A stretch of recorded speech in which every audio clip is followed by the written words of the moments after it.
ის რომ მხატვარმა და ხელოვანმა თავისი შინაგანი რონეჩი ის შესრულებისას არ აქვს.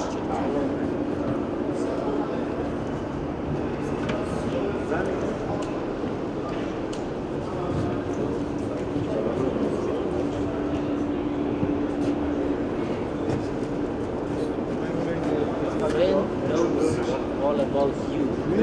Still.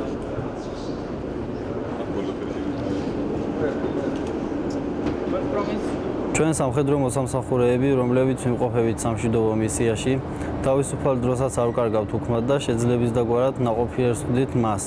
დღეს მე და ჩემმა თანამებრძოლებმა გადავწყვიტეთ, რომ ჩვენი ნახატების გამოფენა მოგვეწყო. 31 ბატალიონმა წარმოაჩინა თავისი ნამუშევრები, უსურვოთ მათ წარმატებები პირად ცხოვრებაში, სამხედრო საქმიანობაში და რაც მთავარია, სამშობლოში მშვიდობით დაბრუნება.